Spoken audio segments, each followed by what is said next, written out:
All right, so I'm going into the Jim Brown return.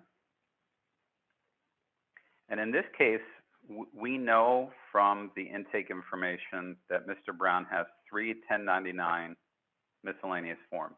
I could do what I just demonstrated with the other client and create one 1099 and have it drive me to create the Schedule C. My preference, the way I would do this return, is I want to build out the Schedule C itself and then go back and add the 3 1099 miscellaneous. So hopefully everyone's had a chance to review this sheet, but I'll go through it. I'm not going to spend a lot of time on his contact information, but he's listed his occupation as a painter. He's indicated that he has received $4,200 in cash receipts from his business, and he's indicated the following information about his business. He does not have a business name. He was not issued an EIN. His business address is the same as his personal address, and he uses cash method for accounting. I'll cover the business code bullet here when I start building the C. Then I'm going to scroll down, and we see more information about his business. He has a number of expenses, and he has a business vehicle right here. And then further down on the PDF, we'll see the 1099s. We'll get to those when it's time to build those. So now I'm in Mr. Brown's return. I'm going to go to the federal section into income. And just like the other client, these two are very close to each other. Here are the 1099s that we're going to visit shortly, and this is where I'm going to build the Schedule C. So we know from the intake information, he does not have a business name. Tax layers indicating that we leave that blank, and the same for not having an EIN. His business address is the same as his home address, so I'm going to go back to his intake information. For most people, this would be the address that's listed on page 1 of their intake sheet, and he lives here, 301 East Main, Ephrata.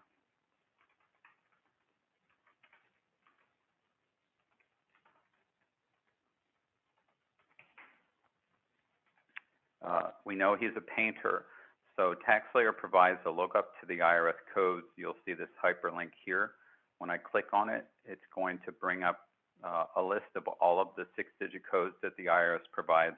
I'm just going to do a find and look for paint. And it takes me to this code here, 238320, painting and wall covering contracts. That's more than adequate for this Schedule C. I will point out before I progress, if I go to the very bottom of this list, you'll see an unclassified column. So if in the conversation with the client, it's really hard to determine which of the above categories their business is applicable to, it's okay to use that miscellaneous form. So let me go back to the one I want to use. So when I click on this code that I found for painting, it now populates that business type in the Schedule C. It brings up the code and then a portion of that business description. So we've filled out all the basic information of the Schedule C. I'm going to click Continue. And now you'll see a menu of a lot of other elements we can add to the Schedule C. This part here that's already marked as Edit is what we just completed. This second bullet here, I'm going to click on it. We probably don't have to make any changes, and I know this from the intake sheet. I'm going to click on it anyway. It's asking about an accounting method. That's a required field. It defaults to cash, and we know from the intake sheet that he's running a cash-based business. That's this bullet here. We're not worried about inventory because we don't do inventory with VITA, and I'm just going to go down and click Continue to progress. We know that there is some cash income that's not on 1099s, and we're going to enter that. So we know that their cash receipts at $41.20. Here under income, when I click on begin, there are a number of inputs here. Please note that the 1099s are going to automatically populate. So under gross receipts or sales, I'm only putting in the cash dollars. And there are no other forms of income, so I'm going to click continue. There is no cost of goods sold because this business has no inventory. Here's the button for general expenses. I'm just going to toggle back to the intake information. And again, we had seen that the client is telling us about 4 categories of business, expenses. So I'm going to click on general expenses. And whoops, sorry, I bumped a key. I'm going to click on general expenses. There's $75 in advertising. There's $145 in insurance. Here's the category for that. This is not health insurance. There is $43 of office expense. That's right here. And there's $280 in supplies. So down towards the bottom, it does talk about travel, meals, other elements. None of those are applicable to this particular business. We're going to get to the truck expenses on the next screen. So I'm going to click continue to go past the general expenses. And the next line in the menu is car and truck expenses. This is where I'm going to build out the information around his vehicle. I'll click here, description of vehicle. In this case, I'm just going to put truck. It was put into service January 2nd, 2014.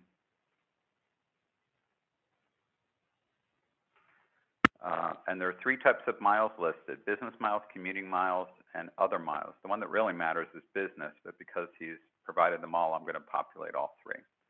So 300 miles in business. You'll notice the red star indicating that this is a required field. The other 2 are not. 500 and what was it, 11.2. He's also indicated he has no other vehicle and that he keeps a mileage log.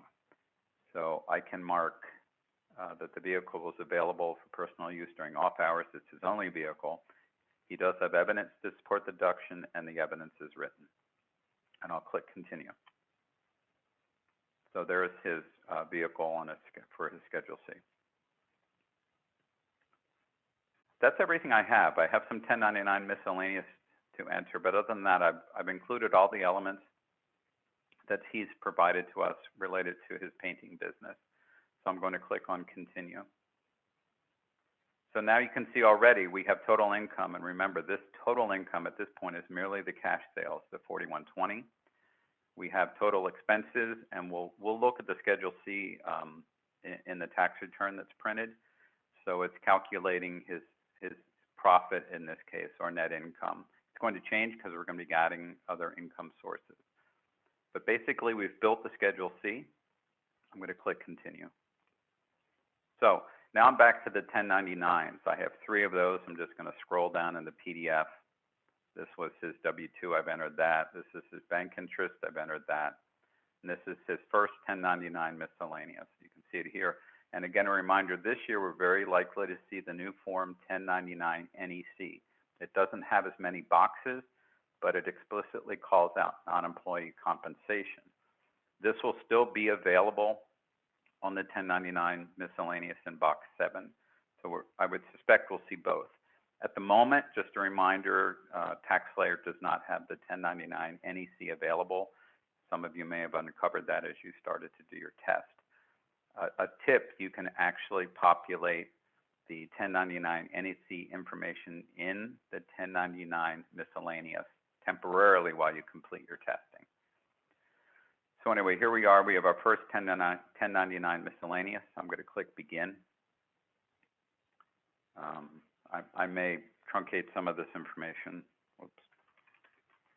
Sue lives at 10 Scrambled.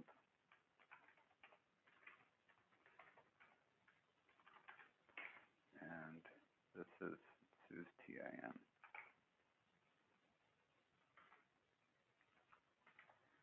Box 7, this is the non-employment compensation, $960. So I'm going to go down here, find box 7, key in 960. That's everything on this form. This information is already populated, as well as Jim Brown's Social Security number. So I'm done with that one. I'll click continue, and you'll see TaxSlayer is now starting up. TaxSlayer knows that the 1099 miscellaneous needs to be applied. Remember the prior example where I built it and TaxSlayer wanted me to create a 1099? It knows I have one, so it's giving me an option.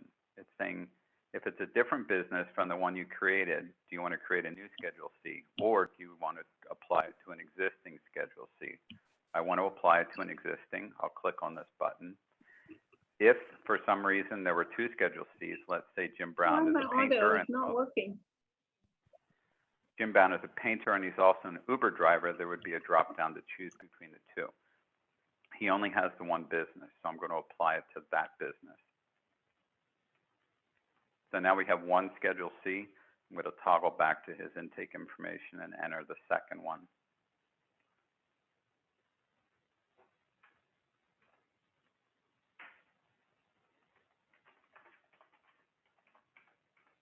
Faith Church, 802 Smith.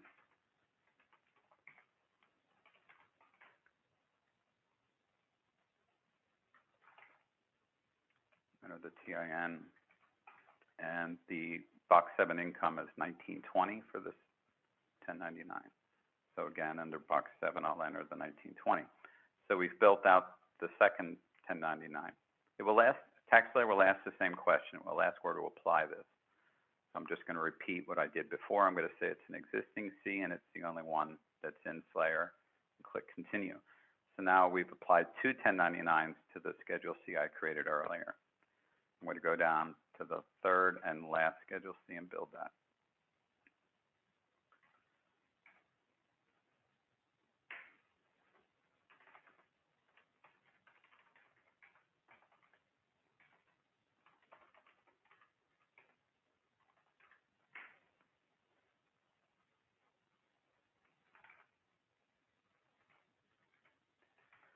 In this case, the Box 7 income is $3,200.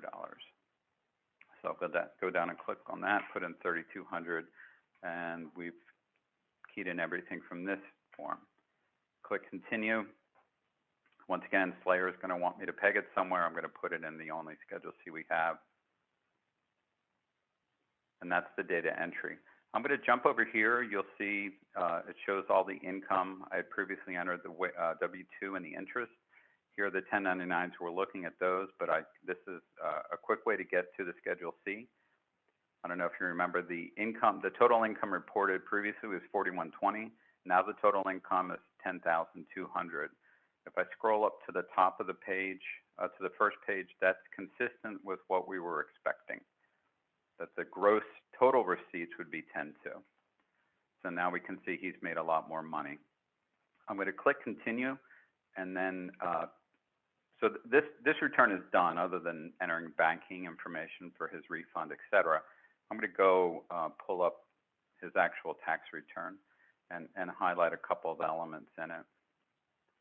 I'm going to try and zoom just a little bit. So I think most people are familiar with the way TaxSlayer prints out the tax returns. First page is the signatory page. This is page 1 of his 1040. We'll see a couple of things. Adjustments to income. First, box 8, this is his business income. We'll see here adjustments to income. We will see he qualifies for a qualified business income deduction. I didn't have to do anything. TaxSlayer automatically calculated that. Sorry, I didn't point out he's getting a credit, an above the line credit, because he has to pay self-employment tax on his business. So his total income was $33,800. $670 came off of it, and that's why we were lowered down here to $33,100. And then he got a standard deduction and received his qualified business income deduction, excuse me, to help lower his AGI. This is his tax due on his AGI. You'll see here he paid, he also owes self-employment tax of $13,400. So his total tax due is $3,420. His employer collected $4,780, so he gets the difference back, $1,360. So that, from a 1040 perspective, page 1 and 2, that's how the Schedule C flows. If I go a little deeper into his return, you'll see here Schedule 1. This is his business income or loss. So we can see the 9484 profit. We can also see the adjustment in Part 2, line 14. This is the $670 above the line credit, or adjustment rather, that he's getting because he has to pay self-employment tax. This is his self-employment tax on Schedule 2. Let's skip by there. And this is his Schedule C. So this is all the work we did. There's the 6-digit code for his business. It's calling out that it's painting. This looks like a little something's up in Slayer. Instead of his actual address, it puts some sort of placeholder there. We can see his total income. This is the $4120 of cash plus the $3 1099 miscellaneouses. And we can see his expenses. Here's his advertising. When I put in the data specific to his vehicle, he gets expenses of $173. That's basically his 300 business miles times the tax, the per mileage rate. Here is his liability insurance. Here is his office expense. And here are his supplies. So you can see how from what I entered in tax layer, how the Schedule C was populated. Total expense is $716, which makes his profit $94.84. He has no COGS, and this is the basic information about his vehicle. Here's the in-service date. Here's the business miles that drove the $173 expense. And the checkboxes we filled in regarding use of vehicle as well as documented mileage logs.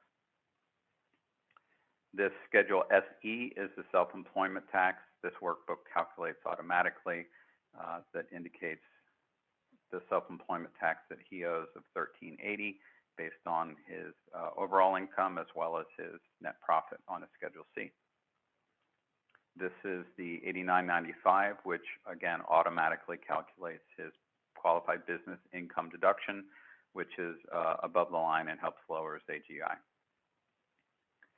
So that's it. That's the Schedule C completed, and in this case, it's the tax return completed. Okay, Jeff, I have a couple questions here, if you don't mind. Are you ready for them? Sure, go ahead.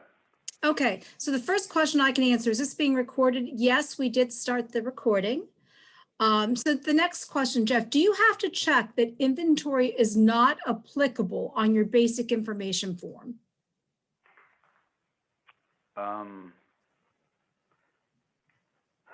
I know it's out of scope. I don't know if there's actually a question for it, but we do not. Yeah. So go down to it. I don't believe you have to check anything on that form. No, in fact, I went to the second part in the menu just to show people about the cost basis, but you don't have to check anything. Let's just double check that. So it defaults to cost method for inventory, but because there is no inventory, it doesn't matter. Okay, thank you. The next question is, could you put the cash in other income? You could. I believe it would appear. Let's go back and look at the Schedule C.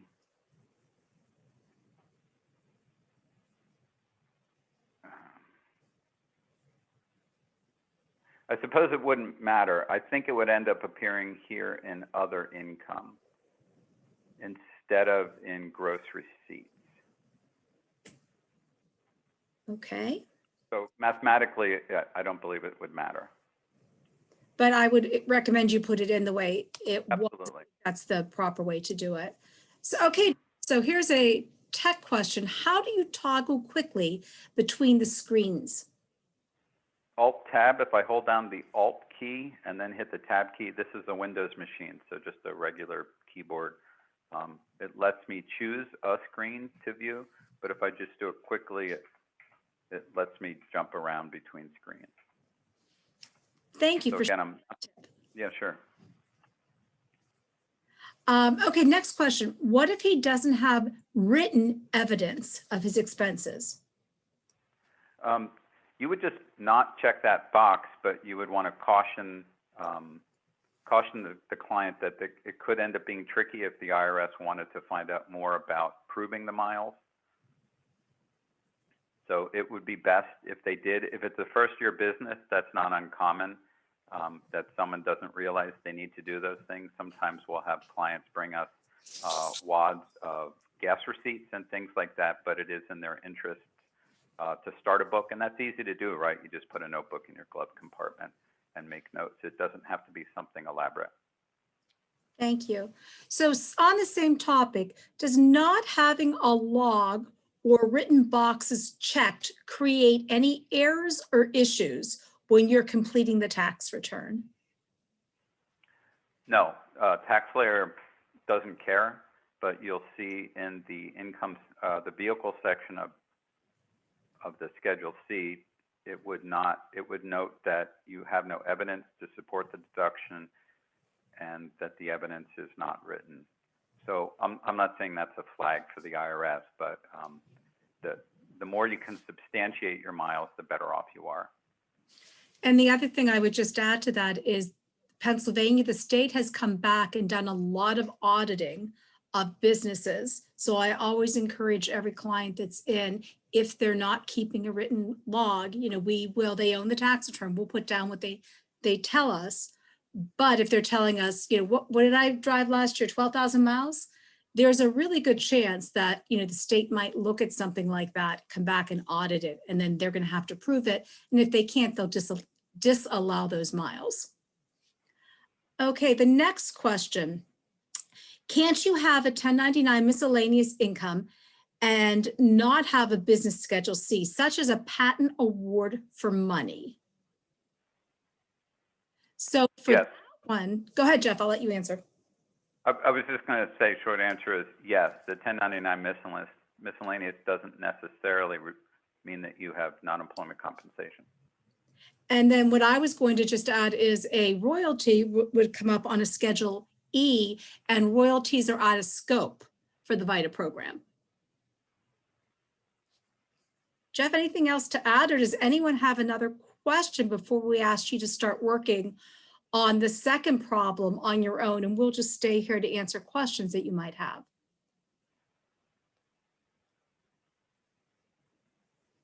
All right, so I'm not seeing any other questions, Jeff. So if if you'd like to go ahead into your own practice lab and start working on the second Schedule C that we gave you for practice, we'll stay here and you can let us know when you have questions. Whoops, here's one, Jeff. I missed where the cash went. Can you please go back and show how to enter the cash receipt? Sure. So the way we did this return is I built a Schedule C first. Just for grins, it'll be easier to just do it this way. The first screen you're presented with in the Schedule C, this menu, the third line item is income. So in the first area here, this is where I put in the cash receipt. And you'll see now that we've added 1099 miscellaneous income, that TaxSlayer is keeping track of that here for us.